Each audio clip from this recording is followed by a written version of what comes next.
Assalamualaikum warahmatullahi wabarakatuh.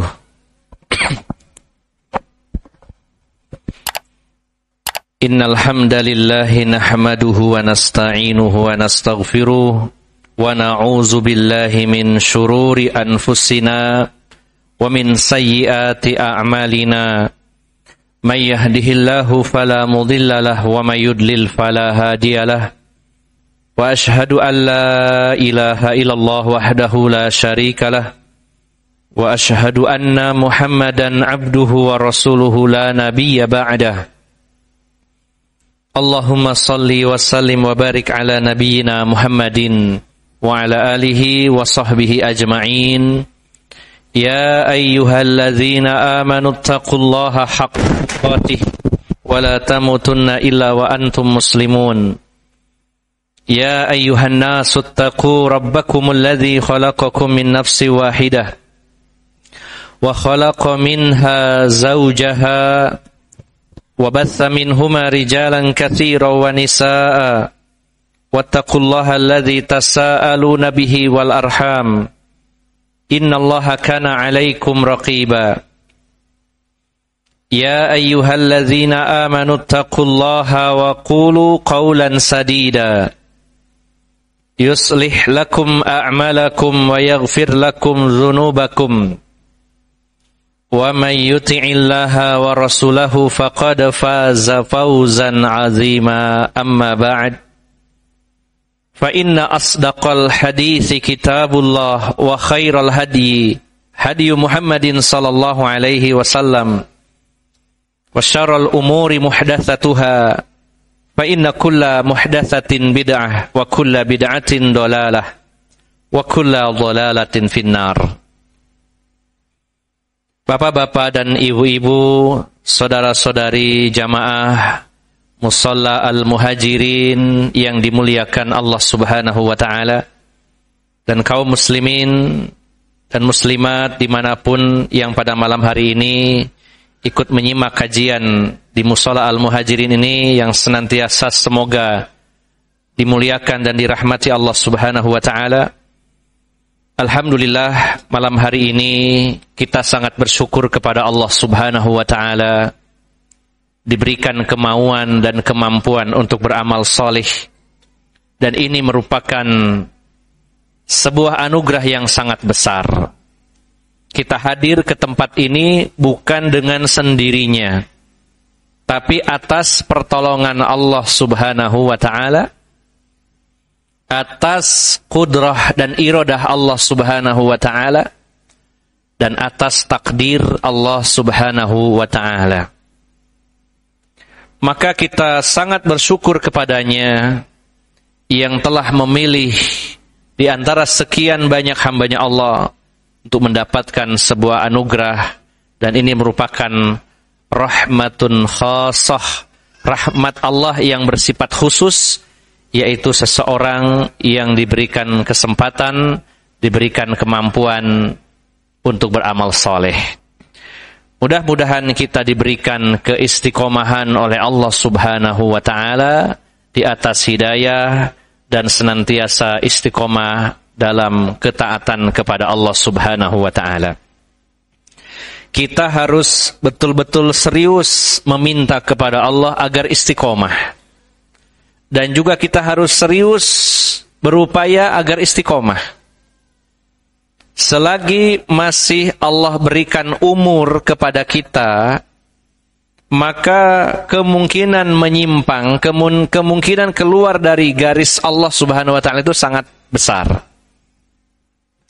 Orang-orang yang sudah mendahului kita di atas iman, saudara-saudara kita, orang tua kita, anak kita, teman kita yang sudah meninggal dunia, dan kita tahu secara zahirnya meninggal di atas iman, di atas Islam, apalagi terlihat tanda-tanda husnul khotimah, maka mereka sudah selesai, sudah lolos.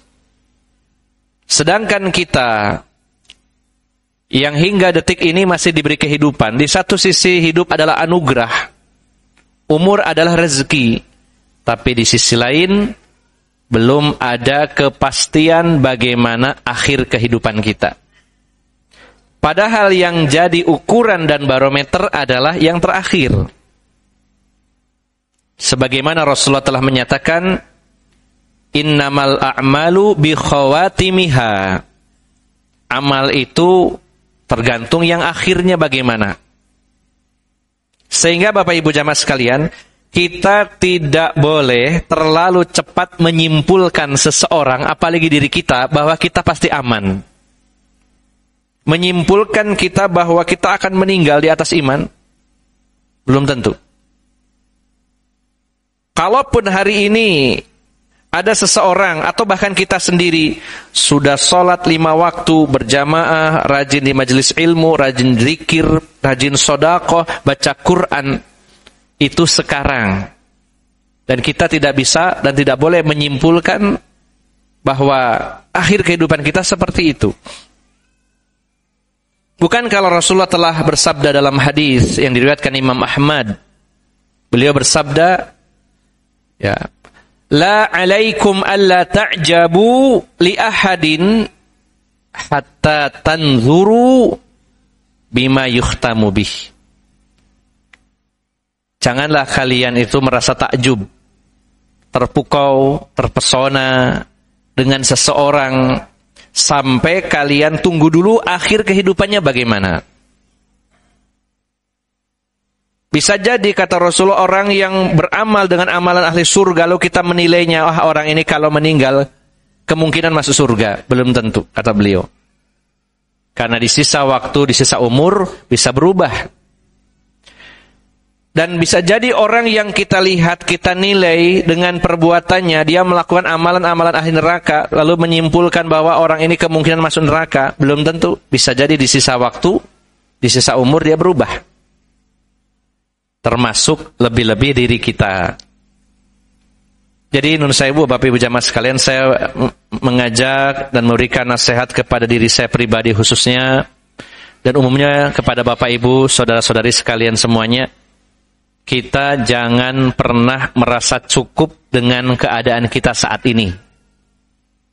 Wah, saya sudah di atas sunnah, saya sudah paham tauhid, saya sudah belajar, saya ahli ibadah.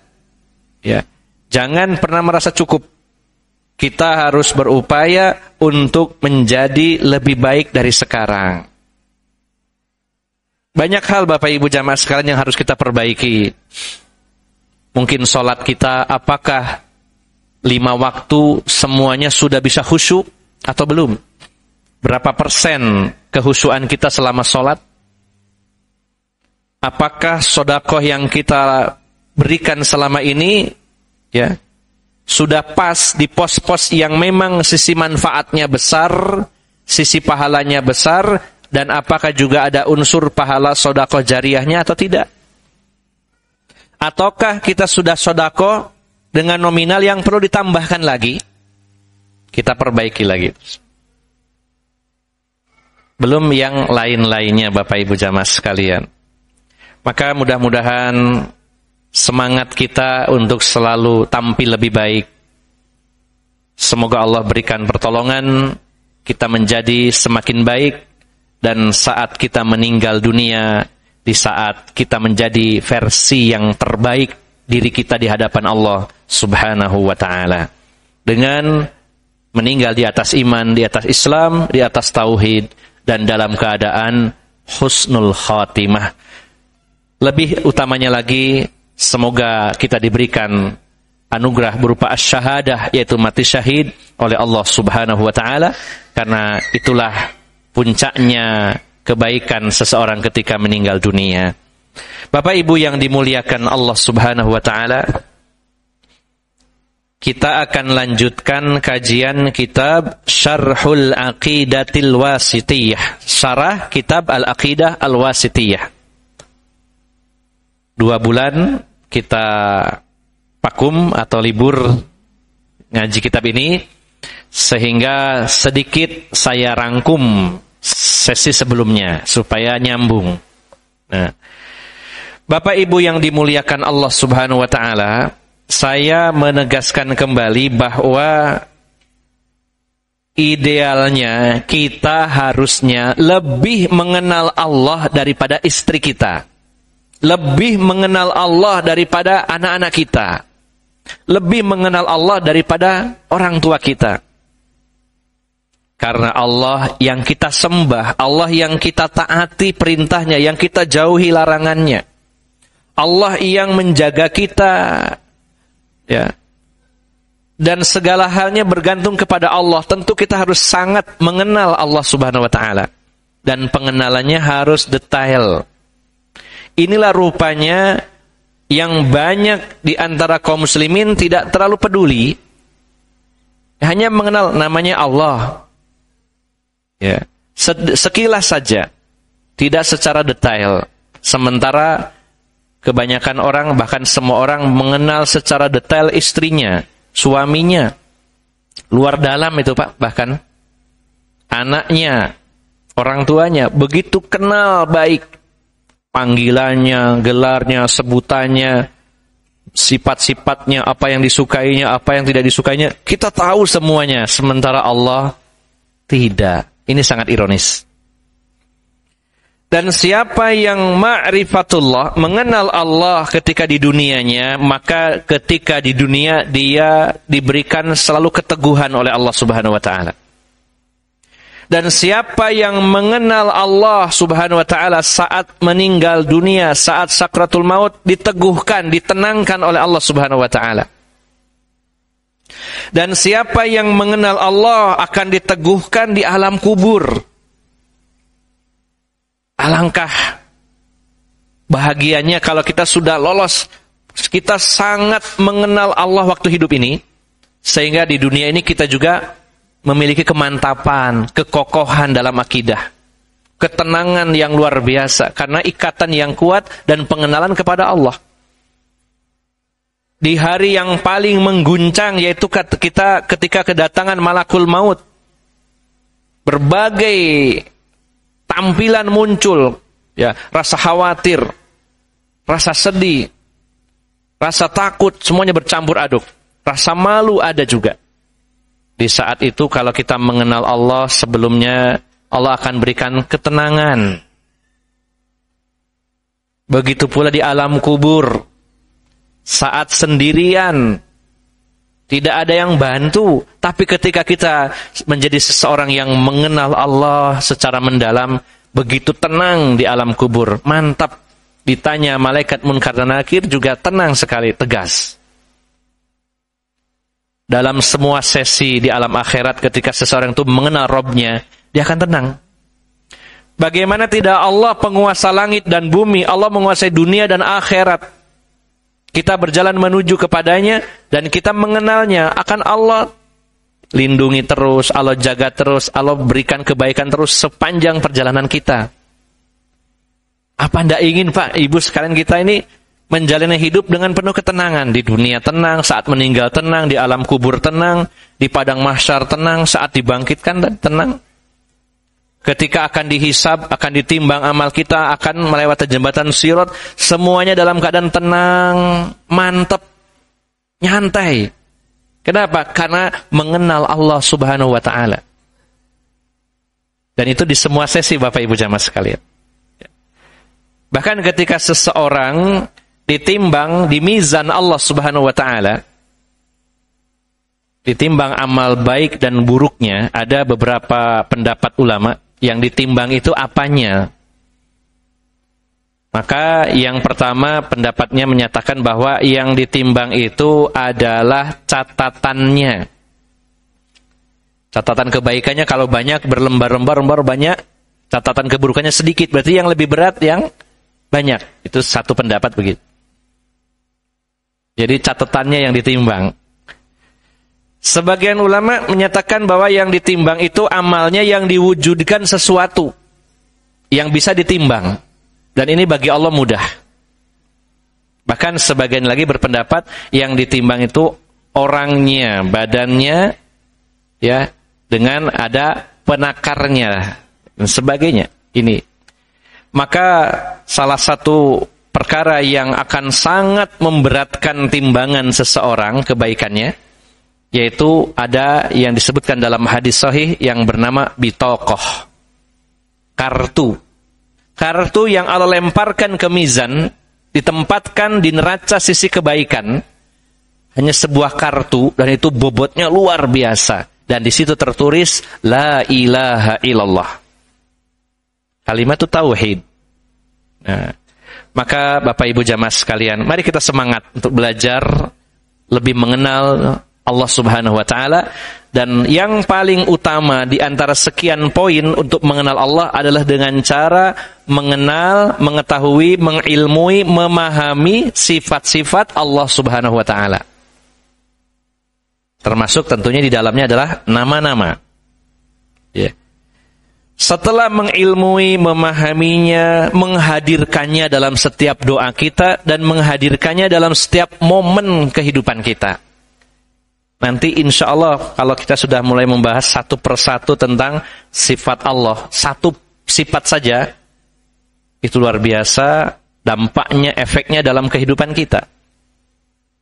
Nah, dan ini masih tahap awal, hanya pelajaran dasar dulu sebelum mendetail membahas tentang sifat-sifat Allah tersebut. Nah, Bapak Ibu yang dimuliakan Allah Subhanahu wa taala, di antara akidah Ahlus Sunnah wal Jamaah adalah iman dengan rukun iman. Dan rukun iman yang pertama adalah iman kepada Allah. Dan di antara bagian dari iman kepada Allah adalah beriman dengan nama-nama dan sifat Allah. Ini yang sudah kita bahas, nggih? Supaya tidak lupa. Akidah Ahlus Sunnah beriman dengan rukun iman yang 6. Rukun iman nomor 1 iman kepada Allah, dan bagian dari iman kepada Allah adalah beriman dengan nama-nama dan sifat-sifat Allah. Nah, beriman dengan nama-nama dan sifat Allah itu adalah menetapkan al-itsbatu bima wasafallahu bihi nafsah.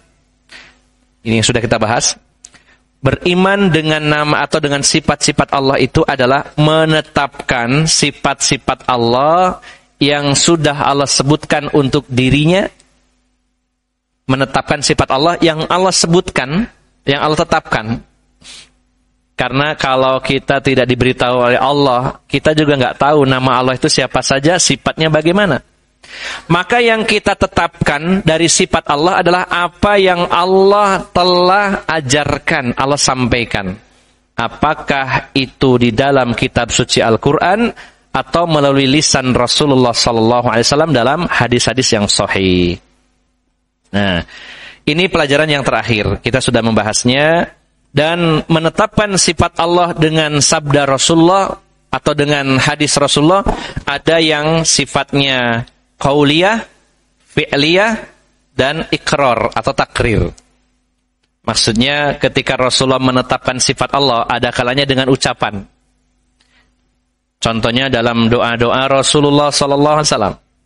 Misalkan doa istighosah, Ya Hayyu Ya Qayyum. Di situ ada 2 nama, Ya Hayyu Ya Qayyum. Wahai zat yang maha hidup dan maha berdiri sendiri, yang tidak membutuhkan orang lain. Itu adalah 2 nama dan 2 sifat sekaligus, yang kita tahu karena disebutkan oleh Rasulullah dari lisan beliau. Kemudian kalau perbuatan, ini lebih sedikit. Yang terbanyak tentang nama sifat Allah dalam hadis yang sahih, yang terbanyak adalah dengan lisan Rasulullah menyebutkan. Nah, level berikutnya atau ranking berikutnya yang tidak sebanyak yang pertama adalah dengan fi'liyah, perbuatan Rasulullah. Sebagaimana ketika Rasulullah di hadapan para sahabat menunjuk ke arah langit seraya mengatakan, ya, mengatakan qad balagtu, ya, menunjuk ke langit, ya, tentang sifat Allah yang ada di langit, al-ulu, ya. Ya, sungguh aku telah menyampaikan, ya Allah. Allahumma syhad, ya Allah, saksikanlah saya sudah menyampaikan semuanya. Nah, sambil menunjuk ke arah langit. Ini dengan perbuatan. Yang dengan ikrar, persetujuan adalah contohnya ketika seorang hamba sahaya wanita yang ditanya oleh Rasulullah, Aina Allah, di mana Allah? Maka hamba saya perempuan menjawab, Allahu fis sama, Allah ada di langit. Nah, ini sifat Allah yang ada di langit. Dan Rasulullah di situ mengatakan i'tikha fa innaha mu'minah. Di situ tidak sebutkan benar yang kamu katakan, enggak. Tapi Rasulullah langsung menyatakan merdekakan dia karena dia seorang mukminah. Artinya membenarkan, menyetujui ucapan budak perempuan tadi. Ini sudah selesai. Nah, kita lanjutkan Bapak Ibu jamaah sekalian. Ini pembahasan yang sangat mendasar dan ini bab sebelum kita membahas tentang sifat-sifat Allah Subhanahu wa taala. Dan ini pelajaran yang sering kita dengar, kita bahas, namun ternyata kadang-kadang masih susah dipahami. Nah, kita berusaha untuk mengulanginya. Qauluhu min ghairi tahrifin wala ta'tilin wa min ghairi takyifin wala tamsil. Ini perkataan atau tulisan dari kitab aslinya yang ditulis oleh Syekhul Islam Ibnu Taimiyah dalam kitab Al-Aqidah Al-Wasithiyah. Di mana beliau menyatakan sebelumnya bahwa beriman dengan sifat Allah itu adalah menetapkan sifat-sifat Allah yang telah Allah sifatkan untuk dirinya sendiri dan yang telah disifatkan oleh Rasulullah sallallahu alaihi wasallam, ya, dengan tanpa tahrif, ta'til, takyif dan tamsil. Nah, 4 poin. Kita akan bahas tentang ini. Menetapkan sifat Allah sebagaimana yang Allah tetapkan, yang ditetapkan Rasulullah tanpa 4 hal ini. Harus dibuang 4 hal ini. Yang pertama, tanpa tahrif. Fi hadhil jumlati bayanu sifati imani ahli sunnah bi sifatillahi ta'ala fa ahlus sunnati wal jama'ati yu'minuna biha imanan khalian min hadhil umuril al-arba'ah. At-tahrif wa ta'til wa takyif wa tamsil. Ya. Dalam kalimat ini min ghairi tahrifin wala ta'tilin min ghairi takyifin wala tamsilin. Ini penjelasan dari Syekh Muhammad bin Shalih Al-Utsaimin dalam syarahnya. Dalam teks tersebut, dalam pernyataan tersebut, ya, penjelasan tentang sifat imannya Ahlus Sunnah wal Jamaah tentang sifat Allah. Di mana Ahlus Sunnah wal Jamaah beriman dengan sifat-sifat Allah, ya, dengan menghilangkan 4 perkara ini. Kalau Ahlus Sunnah itu punya akidah, ketika menetapkan nama dan sifat Allah, maka harus clear, bersih dari 4 hal ini. Maksudnya begitu. Yaitu tahrif, ta'til, takyif, dan tamsil. Kita bahas yang pertama, tahrif. Fattahrifu at-taghyiru wa huwa imma lafdhiyun wa imma ma'nawiyun wal ghalibu anna at-tahrif al-lafdhi la yaqa' wa idza waqa'a fa inna ma yaqa'u min jahilin. Fattahrifu al-lafdhi ya'ni taghyir asy-syakl famathalan fama tajidu ahadan yaqul alhamdulillahirabbil alamin bi fathid dal illa idza kana jahilan hada al-ghalib. Lakin at-tahrifu al-ma'nawi huwa alladhi waqa'a fihi katsirun minan nas.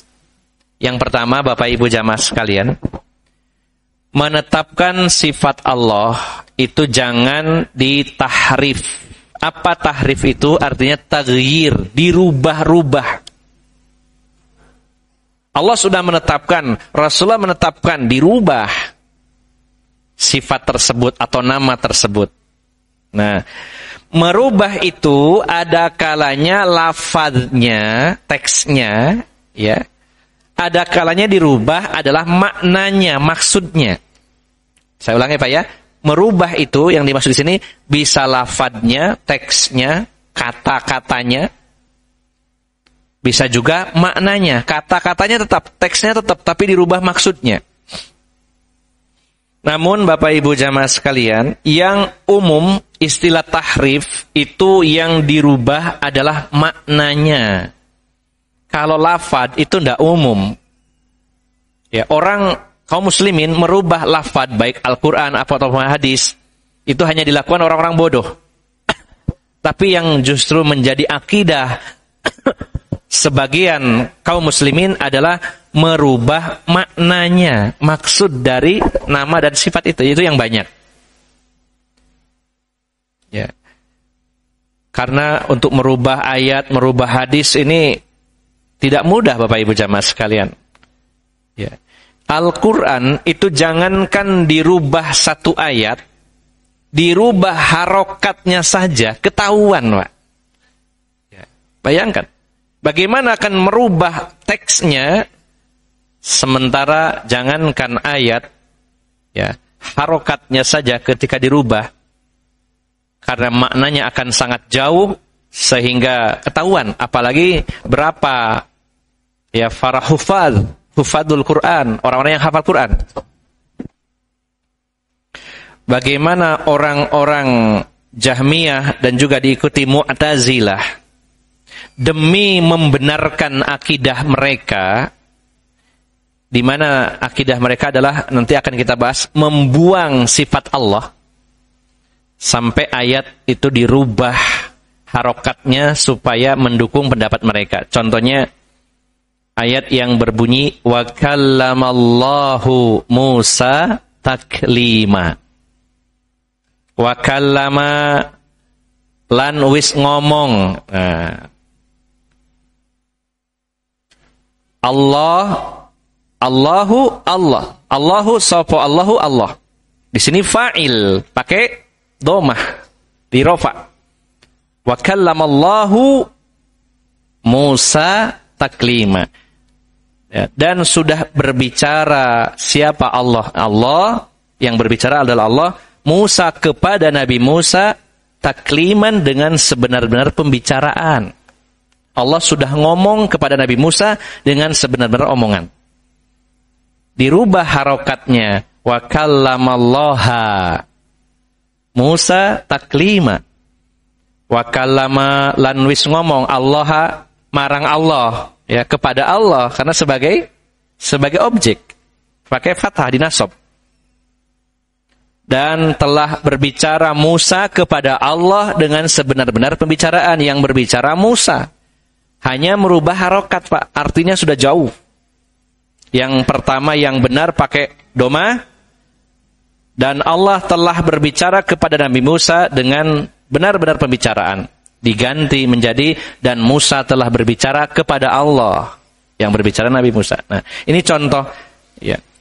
Ada memang sebagian orang yang merubah itu adalah lafadznya, teksnya, termasuk harokatnya. Tapi ini tidak umum. Yang paling banyak adalah yang dirubah adalah maksud dari sifat Allah.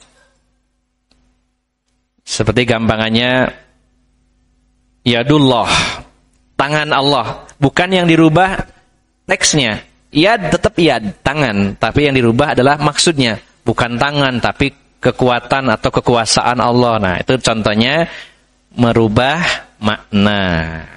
Ya. Jadi Bapak Ibu jamaah sekalian, ini baru prolog bahwa tahrif itu merubah. Ada kalanya teksnya, ada kalanya kandungannya atau maknanya. Tapi yang paling umum yang dirubah itu adalah maksud atau kandungan atau maknanya. Kalaupun teks ada, tapi itu tidak umum. Ada tapi sedikit, dan bisa jadi kebanyakan adalah karena kebodohan. Nah, Bapak Ibu jamaah sekalian yang dimuliakan Allah Subhanahu wa taala, sebagian ulama, ini kalau saya bacakan satu persatu luar biasa pembahasannya, tapi supaya tidak cenderung membingungkan dan bertele-tele saya rangkum. Nah, sebagian ulama, bahkan mayoritas, jarang atau tidak menggunakan kata tahrif, tapi takwil. Ya. Dalam menetapkan sifat Allah, jangan takwil, taktil, takyif, dan tamsil. Tapi Syekhul Islam Ibnu Taimiyah menggunakan kata tahrif, bukan takwil. Walaupun ada kemiripan, tapi ternyata tidak sama persis. Nah, mengapa Syekhul Islam Ibnu Taimiyah menggunakan kata tahrif? Namanya tahrif itu merubah. Ya. Sementara sebagian ulama menggunakan kata takwil, bukan tahrif. Mengapa beliau memilih kata tahrif? Alasannya diantaranya al-wajhul awal, yang pertama, alasannya adalah annahul lafdzul ladzi jaa bihil Qur'an. Kata tahrif itu yang disampaikan oleh Al-Qur'an atau dalam Al-Qur'an. merubah-rubah ya, merubah-rubah ayat, merubah dalil, itu disebut tahrif yang lebih mengena karena Al-Qur'an pun menyebutkannya sebagai tahrif. Contohnya apa? Dalam surat An-Nisa ayat 46. Ketika Allah membongkar kebobrokan para ahlu kitab, ya, baik Yahudi maupun Nasrani, terutama yang Yahudi. Salah satu kerusakan yang mereka lakukan adalah merubah-rubah ayat-ayat Allah, merubah-rubah kalimat, dirubah dari tempat asalnya. Sebagaimana Allah berfirman, yuharrimunal kalima an mawadi'ihi. Yuharrifunal kalima an mawadi'ihi. Mereka merubah kalimat-kalimat dari tempat asalnya. Allah tidak menggunakan yu'awwiluna, mentakwil, tapi yuharrifuna. Mereka mentahrif, merubah-rubah. Nah, makanya Syekhul Islam Ibnu Taimiyah lebih suka menggunakan kata tahrif daripada takwil. Sebenarnya yang dimaksud para ulama lain sama. Takwil itu artinya merubah maksud dari sesungguhnya, mengalihkan kepada makna lain, itu namanya takwil. Tapi beliau lebih suka menggunakan kata tahrif. Ini dijelaskan oleh Syekh Utsaimin supaya tidak salah paham. Jadi sebenarnya kalau ada ulama mengatakan jangan pakai takwil, ya sama dengan tahrif. Cuman ya saya pribadi setuju dengan pernyataan beliau, lebih mengena karena kata tahrif digunakan oleh Allah dalam Al-Qur'an. Ini pertama. Ya. Kemudian Bapak Ibu jamaah sekalian yang dimuliakan Allah Subhanahu wa taala. Kalau menggunakan kata takwil tidak selalu buruk. Kalau tahrif pasti buruk. Makanya ya Syekhul Islam Ibnu Taimiyah menggunakan kata tahrif. Karena kata takwil kadang dalam hal yang baik. Sementara di sini yang dibahas adalah keburukan. Jangan menetapkan Allah Subhanahu wa taala dengan mentahrifnya. Nah, ini keburukan. Kalau takwil ada dua kemungkinan, bisa baik, bisa buruk. Ya. Bukankah Rasulullah sallallahu alaihi wasallam telah mendoakan Abdullah bin Abbas dengan doa Allahumma faqihu fid din wa 'allimhu ta'wil. Nah, ya Allah, faqihkan, ya artinya berikan pemahaman yang mendalam tentang ilmu agama ini kepada Abdullah bin Abbas. Dan berilah dia ilmu tentang takwil. Kalau dikonotasikan negatif, tidak mungkin Rasulullah mendoakan jelek kepada Ibnu Abbas. Semoga Ibnu Abbas jadi ahli takwil, merubah-rubah nama-nama dan sifat Allah. Bukan itu pasti. Kalau takwil bisa jadi konotasinya positif. Maknanya baik, terpuji. Sebagaimana doa Rasulullah, wa'allimhu ta'wil, ya Allah ajarkan dia tentang takwil. Yang dimaksud adalah tafsir. Karena ketika sebuah ayat itu masih belum jelas, diperjelas dengan bahasa yang lebih mudah. Tanpa sebenarnya merubah makna, tapi seolah-olah saja. Ya, lebih tepatnya istilah takwil di sini adalah tafsir, gitu ya. Nah, contoh lain lagi. Dalam surat Ali Imran, Allah pun menggunakan kata takwil untuk yang baik. Contohnya surat Ali Imran ayat 7. Wa ma ya'lamu ta'wilahu illallah warrasikhuna fil ilm. Dan tidaklah mengetahui takwilnya kecuali Allah.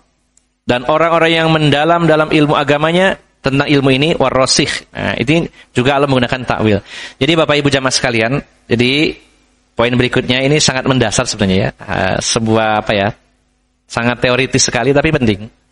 Barangkali ada pertanyaan, kok ulama lain bilangnya takwil, kok di sini tahrif? Sama sebenarnya maksudnya. Cuma Ibnu Taimiyah lebih menyukai kata tahrif. Karena tahrif konotasinya pasti negatif. Sementara takwil bisa positif, bisa negatif. Kemudian juga Bapak Ibu jamaah sekalian, kalau menggunakan kata takwil, ada kalanya digunakan untuk istilah lain. Tidak selalu merubah makna. Ya, kata takwil dalam bahasa Arab kadang-kadang maknanya bukan merubah, tapi artinya adalah yang lain, yaitu akibatus syai', akibat sesuatu. Takwil itu dalam bahasa Arab bisa juga berarti, kalau bahasa kita modernnya itu endingnya bagaimana, akibat akhirnya, begitu ya. Ya, sebagaimana firman Allah Subhanahu wa taala dalam surat Al-A'raf ayat 53. Al-A'raf ayat 53. Hal yanduruna illa ta'wilah yauma ya'ti ta'wiluhu yaqulul ladina nasuhu min qablu qad ja'at rusulu rabbina bil haqq. Tidaklah yang mereka nantikan itu kecuali takwil, artinya adalah akibat akhirnya, kejadian akhirnya bagaimana. Di orang-orang kafir itu menantikan endingnya bagaimana nanti ya, dengan perbuatan kita seperti ini, apa benar kita akan diazab? Endingnya gitu, akibat akhirnya. Itu menggunakan kata takwil. Maka Allah mengatakan, ingat pada hari di mana takwilnya itu datang, artinya takwil di sini adalah akibat ya dari perbuatan. Maka orang-orang yang melupakan hal ini akan mengatakan, ya, sungguh Rasul-Rasul Tuhan kami telah datang dengan membawa kebenaran. Nah, jadi kalau menggunakan kata takwil bisa jadi positif, bisa jadi negatif. Kemudian yang kedua, kadang-kadang takwil itu maknanya adalah akibat. Ya, sebagaimana ayat yang berbunyi yang lain yang kita ingat, fa in tanaza'tum fi syai'in farudduhu ilallahi war rasul in kuntum tu'minuna billahi wal yawmil akhir dzalika khairu wa ahsanu ta'wila. Jika kalian berselisih, berbeda pendapat, kembalikan kepada Allah, kepada Al-Quran, dan kepada Rasul, kepada hadis yang sahih. Jika kalian itu mengaku beriman kepada Allah dan Rasulnya, yang demikian itu lebih baik, dan lebih baik endingnya, takwilnya, lebih baik akibatnya, kalau kembali kepada Allah dan Rasulnya. Nah, makanya Syekhul Islam Ibnu Taimiyah tidak menggunakan kata takwil, karena masih luas, lebih fokus adalah lebih spesifik menggunakan kata tahrif, merubah-rubah. Nah, baik, ini secara teori saja Bapak Ibu jamaah sekalian yang dimuliakan Allah. Nah, Ahlus Sunnah wal Jamaah menetapkan sifat-sifat Allah tanpa tahrif.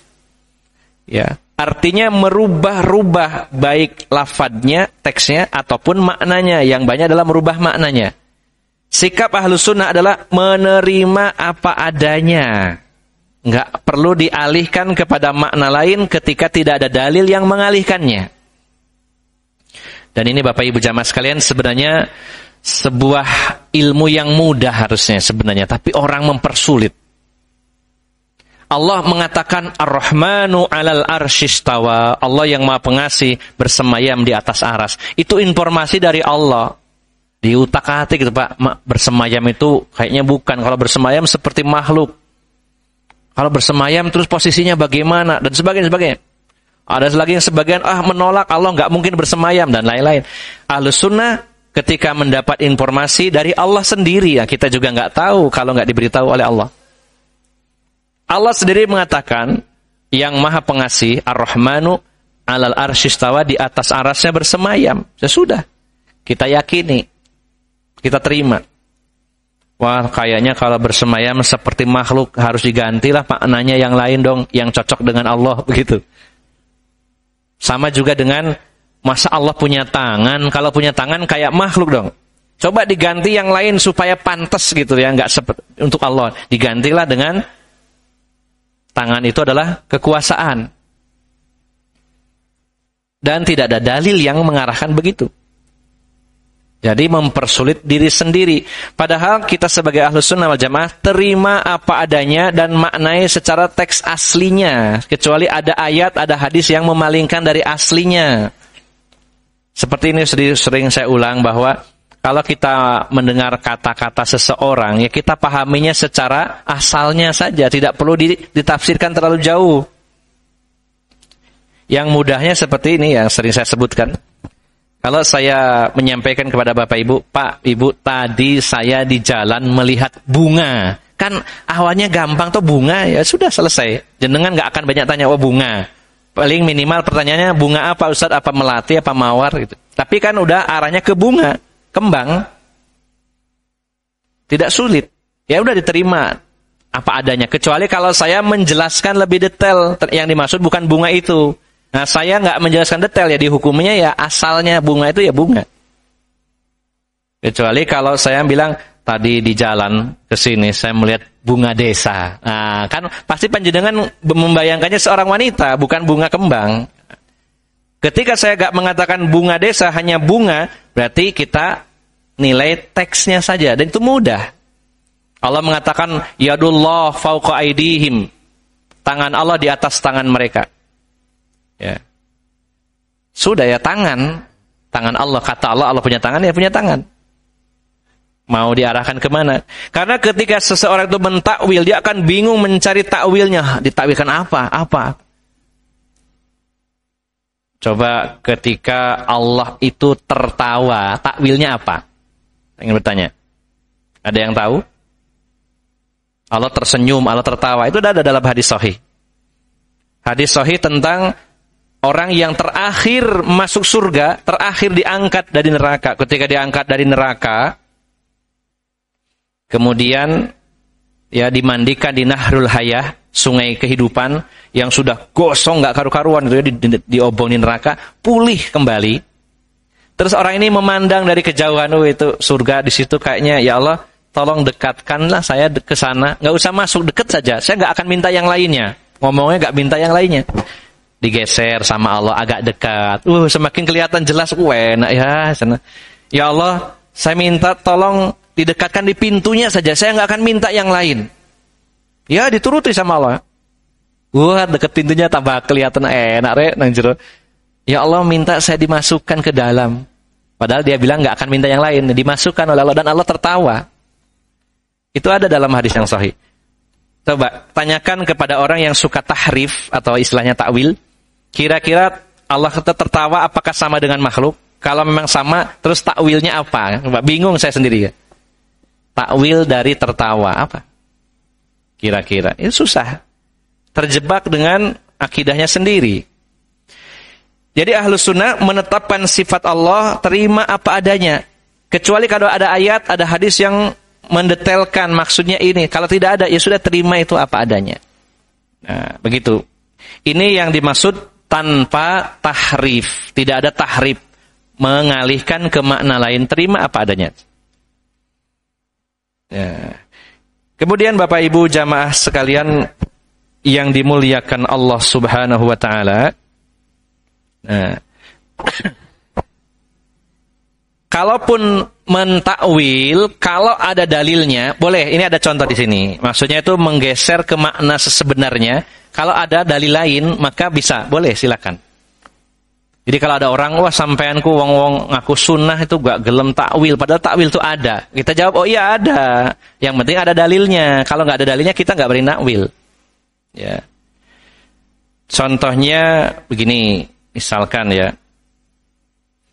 Ada ayat yang berbunyi, surat An-Nahl ayat 97. Fa'idha qara'tal Qur'ana fasta'idz billahi minasyaitonir rajim. Ya. Apabila kamu membaca Al-Qur'an, maka ta'awudzlah, mintalah perlindungan kepada Allah dari syaitan yang terkutuk. Yang pernah belajar bahasa Arab pasti tahu bahwa kata-kata qara'ta itu adalah fi'il madhi. Qara'a artinya fi'il madhi sudah, ya, sudah berlalu. Kalau diartikan secara bahasa, apabila kamu sudah selesai membaca Al-Qur'an, maka ta'awudzlah.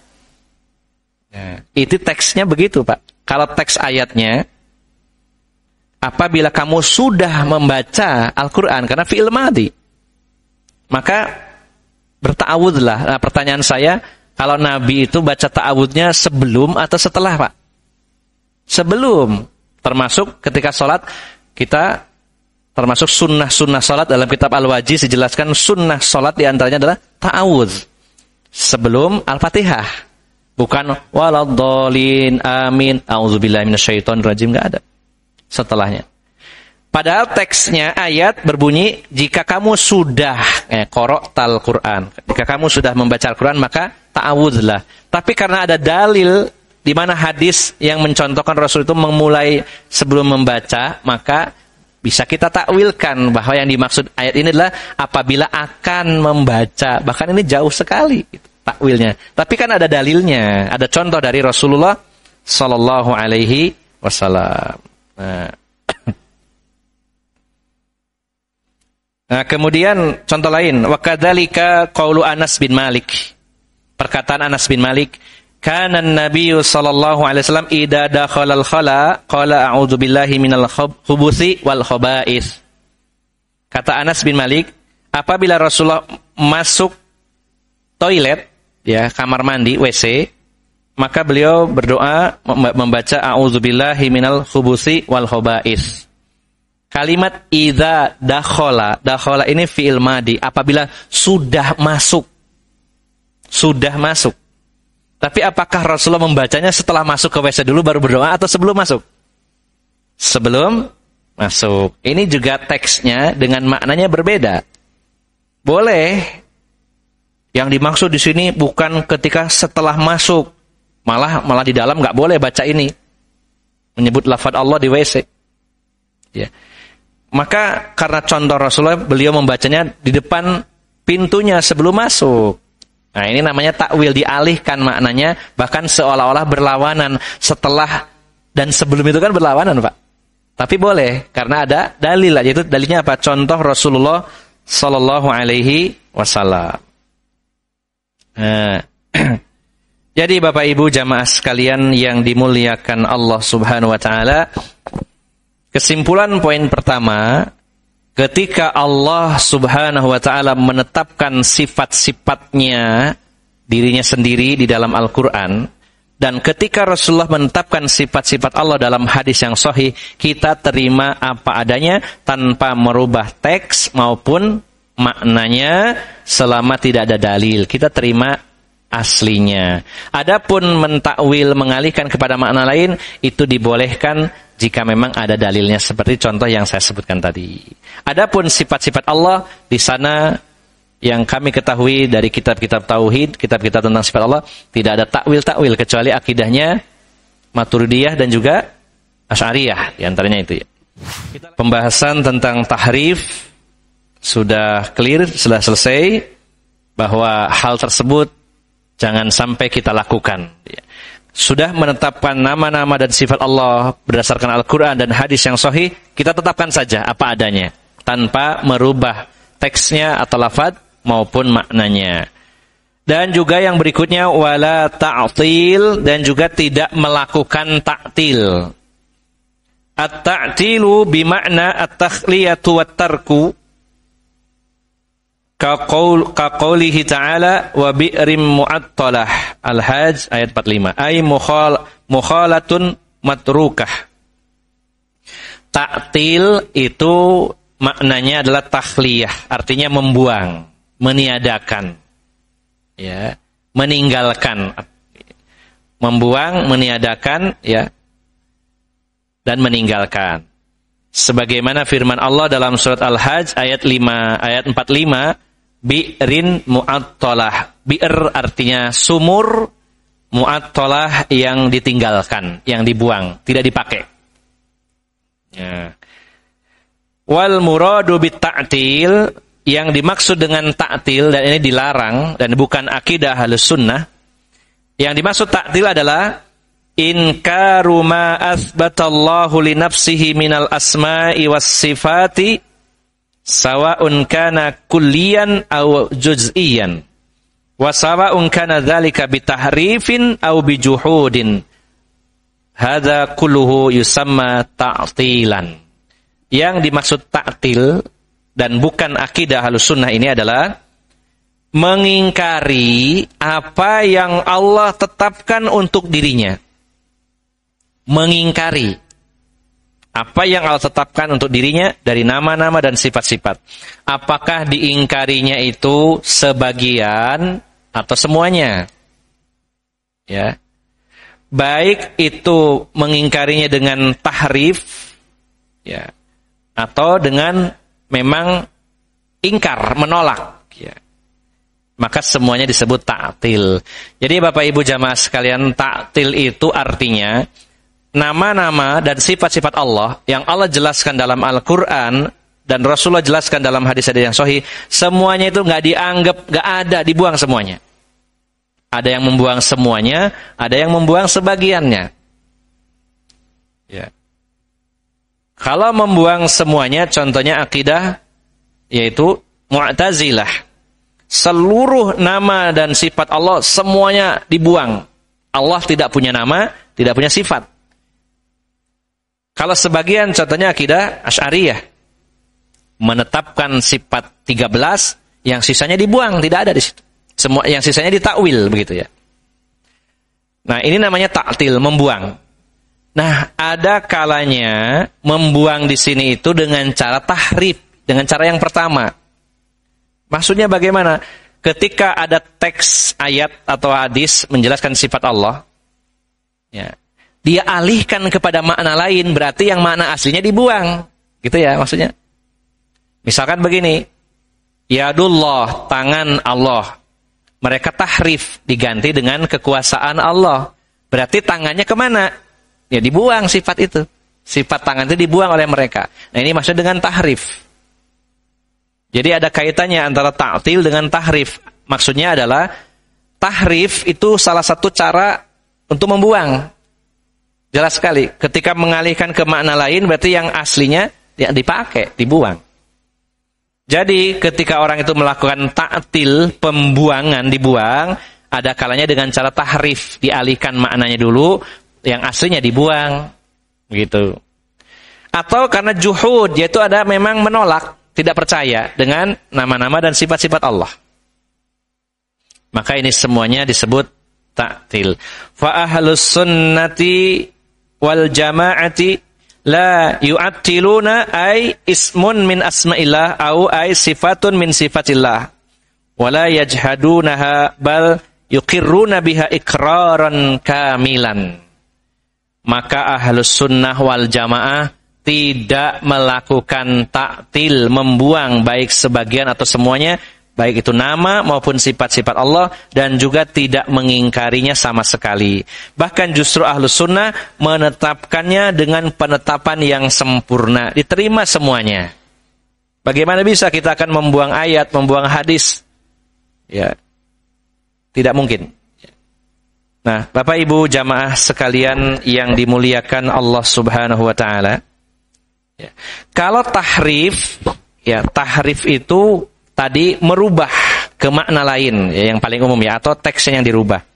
Nah, kalau ta'til ini, ya, kalau ta'til ini setelah ya dirubah, ya setelah dirubah, nggak mungkin Allah punya tangan, maka dibuanglah sifat itu. Nah, jadi sebenarnya Bapak Ibu jamaah sekalian, orang-orang Mu'tazilah itu ketika melakukan ta'til, membuang, dia jatuh dalam dua kesalahan sekaligus. Kenapa? Karena alasan sifat itu dibuang, karena alasannya dikhawatirkan menyerupai makhluk. Jadi mereka salahnya dua kali.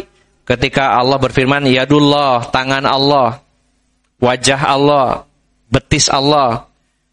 Kata mereka, kalau Allah punya tangan, punya wajah, punya betis, kan sama dengan makhluk, dan itu gak mungkin. Maka supaya tidak sama dengan makhluk, dibuanglah sifat-sifat itu. Berarti kesalahan yang pertama menyamakan dengan makhluk. Setelah itu dia sendiri menolak, gak mungkin, hanya dibuang sekalian. Repot ya. Yang tadinya mudah karena ketemu oleh orang-orang yang filsafat, ahli kalam, jadi rumit. Diutak-atik dengan akal. Wah, kalau Allah itu turun ke langit dunia, itu turunnya di negara mana? Dicari sendiri, bingung sendiri. Kalau kita tolak, Rasulullah menyatakan demikian, Allah turun ke langit dunia di sepertiga malam yang terakhir. Oh, kalau sepertiga malamnya geser-geser, berarti Aaron turun terus. Nah, kita jawabnya mudah saja, akal kita tidak sampai ke sana. Jangankan untuk mengenal Allah secara hakikat, kaifiatnya, tentang ruh kita saja yang sekarang ada dalam diri kita, kita juga nggak tahu, apalagi tentang Allah. Ya, kita mencukupkan diri apa yang Allah informasikan. Kalau Allah menyampaikan lewat lisan Rasulnya bahwa Allah turun, ya kita yakini bahwa Allah turun. Tanpa menyamakannya dengan makhluk, lalu membuang sifat tersebut. Nah, jadi Bapak Ibu jamaah sekalian yang dimuliakan Allah Subhanahu wa taala, fa aqidatu ahli sunnati wal jamaati bari'atun minat tahrifi wa minat ta'til. Maka akidah Ahlussunnah wal Jamaah berlepas diri dari perbuatan tahrif, merubah-rubah, dan juga dari perbuatan ta'til, yaitu membuang dan meninggalkan sifat-sifat Allah Subhanahu wa taala. Ada tambahan di sini, sebagian ulama mengatakan bahwa jangan juga melakukan tafwid. Ya. Wawu iya dod, tafwid dari kata fawwado. Ya. Jadi sebagian ulama mengatakan jangan takwil, jangan ta'til, jangan tafwid, jangan takyif dan tamsil. Ada yang nambahkan banyak. Adapun Syekhul Islam Ibnu Taimiyah menyebutkan hanya 4 karena ternyata tafwid mendiamkan, tafwid pakai dod itu mendiamkan. Ini adalah bagian dari ta'til. Bagaimana penjelasannya? Jadi begini Bapak Ibu jamaah sekalian. Ada sebagian kaum muslimin yang memiliki akidah bahwa karena sifat-sifat Allah itu ya menurut mereka membingungkan, wah kalau Allah punya tangan kayak makhluk, ya itu tidak mungkin. Kalau dibuang juga gak mungkin. Nah ini ada yang seperti itu Pak. Kayak makhluk juga gak mungkin. Dibuang juga gak bisa, wong ini dalil. Maka apa yang mereka lakukan? Tafwid. Mereka mendiamkan, nggak dianggap. Udah, nggak usah dibahas begitu. Nggak usah dibahas. Ini salah satu akidah dari para ulama Ikhwanul Muslimin juga mengambil salah satu akidah ini. Dan ini juga diadopsi oleh beberapa ulama dan kiai Indonesia khususnya. Mereka beralasan dengan tafsir Al-Quran yang tidak bisa ditafsirkan. Contohnya ayat yang atau huruf yang berbunyi alif lam mim. Alif lam mim ini tafsirnya apa ya? Maka biasanya para kiai menuliskan di tafsirnya wallahu a'lamu bimuradihi. Allah yang tahu, Allah yang maha tahu maksudnya. Kita berdiam diri enggak Mas. Nah, itu diaplikasikan untuk sifat Allah, untuk nama Allah. Allah punya tangan, enggak usah dibahas gitu. Diam, tafwid itu namanya. Nah dengan tafwid justru orang terjatuh pada ta'til, membuang, namanya mendiamkan berarti kan nggak mereken bahasa kitanya ya, nggak dianggap, dianggap nggak ada. Terus apa gunanya ayat turun, hadis Nabi disampaikan kalau itu harus didiamkan dan tidak mengandung apa-apa, nggak mungkin. Maka sebenarnya tafwid mendiamkan dalil tentang sifat-sifat Allah. Ini adalah bagian dari ta'til, artinya membuang juga. Cuman buangnya secara halus. Ya. Seorang suami, contoh saja, gak nganggep ada istrinya. Istrinya itu gak dianggap, ini sama dengan membuangnya. Mbak, ada sebuah rumah tangga, suaminya itu sudah gak nganggep lagi istrinya. Dianggap gak ono. Ono gak ono, pokoknya dianggap gak ono. Wujudnya ada, tapi nggak dianggap istri, nggak dianggap. Ini sama dengan membuangnya secara halus. Memang tidak langsung, sampean tak gua deh. Ya, enggak. Tapi dengan tidak peduli, tidak membahas, tidak menyentuh sama sekali. Dianggap nggak ada apa-apanya. Nah, itu sama dengan membuang juga. Gitu. Makanya Syekhul Islam Ibnu Taimiyah tidak mengkhususkan pembahasan tentang tafwid. Tapi sebenarnya tafwid juga adalah perkara yang tidak termasuk akidah Ahlussunnah, mendiamkan dalil. Bagaimana kalau begitu akidah Ahlussunnah wal Jamaah? Dalam memahami nama dan sifat, kita terima lafadznya, teksnya ya. Kita pahami maknanya, tapi kita diam tentang hakikatnya, itu yang benar. Adapun kaum mufawwidhah, artinya yang tafwid, mendiamkan, mereka menerima teksnya, tapi maknanya mereka diamkan, selesai di situ. Bedanya di situ, Pak. Tidak sama. Ini sebagian dai-dai kondang membahas tentang ini dan justru menyuguhkannya di tengah-tengah umat. Bahkan dai-dai nasional yang followernya jutaan. Ya. mengatakan demikian, bahwa tentang sifat Allah yang memang ada ayat-ayat muhkamat, alasannya begitu. Mutasyabihat. Ayat-ayat mutasyabihat. Ini diaplikasikan untuk sifat-sifat Allah, juga dianggap sebagai mutasyabihat, masih samar-samar.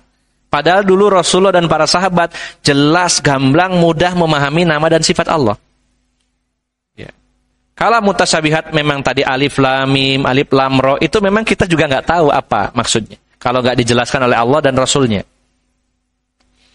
Tapi kalau sifat-sifat Allah, Allah ingin mengenalkan dirinya, masa mengenalkan dengan sesuatu yang rancu? Tidak mungkin. Jadi Bapak Ibu jamaah sekalian yang dimuliakan Allah, sekali lagi, akidah Ahlus Sunnah itu dalam masalah nama dan sifat menerima, meyakini teksnya, lafadznya, juga memahami maknanya, tapi hakikatnya yang kita diam, nggak tahu. Ketika Allah mengatakan Allah punya tangan, lafadznya yadullah, tangan Allah. Itu lafadznya, teksnya. Kita pahaminya apa? Ya tangan, maknanya adalah tangan. Tapi hakikat tangannya Allah seperti apa, kita tidak tahu. Bukan Allah punya tangan, nggak ada maknanya, gak usah dibahas maknanya.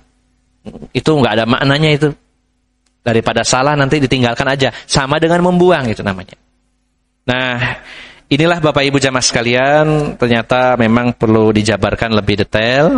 Sedikit-sedikit tidak apa-apa, yang penting kita bisa paham semuanya. Dan mungkin saya yakin Bapak Ibu sudah mengkaji hal ini, namun perlu dikuatkan kembali. Saya simpulkan cukup 2 dulu dalam pertemuan ini. Insya Allah yang 2 lagi bila ada umur dan kesempatan kita lanjutkan pada pertemuan berikutnya. Jadi saya simpulkan Bapak Ibu jamaah sekalian, bahwa dalam akidah Ahlus Sunnah wal Jamaah terkait masalah asma dan sifat, nama dan sifat Allah, kita tetapkan nama-nama dan sifat-sifat Allah sebagaimana yang Allah tetapkan untuk dirinya dalam Al-Quran atau yang disampaikan oleh Rasulullah SAW dalam hadis-hadis yang sahih. Tidak perlu kita tahrif, rubah-rubah maknanya ataupun lafadznya menjadi makna yang lain selama tidak dalil ke sana. Dan yang kedua juga jangan dibuang. Ya. Ditetapkan justru harusnya bukan dibuang. Ya, dengan alasan apapun tidak boleh dibuang. Membuang nama dan sifat Allah sama halnya juga dengan membuang dalil, membuang ayat, membuang hadis Nabi SAW, dan itu tentu perbuatan yang sangat besar di sisi Allah Subhanahu wa taala. Kita dipermudah oleh Allah untuk memahami dan mengenalnya.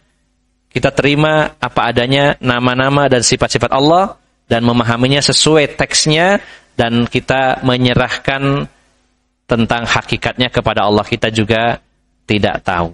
Nah, demikian Bapak Ibu jamaah sekalian, semoga bisa dipahami, semoga Allah mudahkan kita untuk memahami dan lebih mengenal Allah Subhanahu wa taala, dan semoga kita semakin kenal, semakin dekat dan semakin cinta dan dicintai oleh Allah Subhanahu wa taala. Dan semoga pengetahuan kita, pengenalan kita tentang Rabb kita ini menjadi bekal yang akan membantu perjalanan kita, terutama perjalanan nanti di kampung akhirat. Demikian Bapak Ibu yang dimuliakan Allah Subhanahu wa taala, semoga bermanfaat dan mohon maaf atas segala kekurangan. Aqulu qauli hadza wa astaghfirullaha li wa lakum wa akhiru da'wana anil hamdulillahi rabbil alamin. Subhanakallahumma wa bihamdika asyhadu an la ilaha illa anta astaghfiruka wa atubu ilaik. Assalamualaikum warahmatullahi wabarakatuh.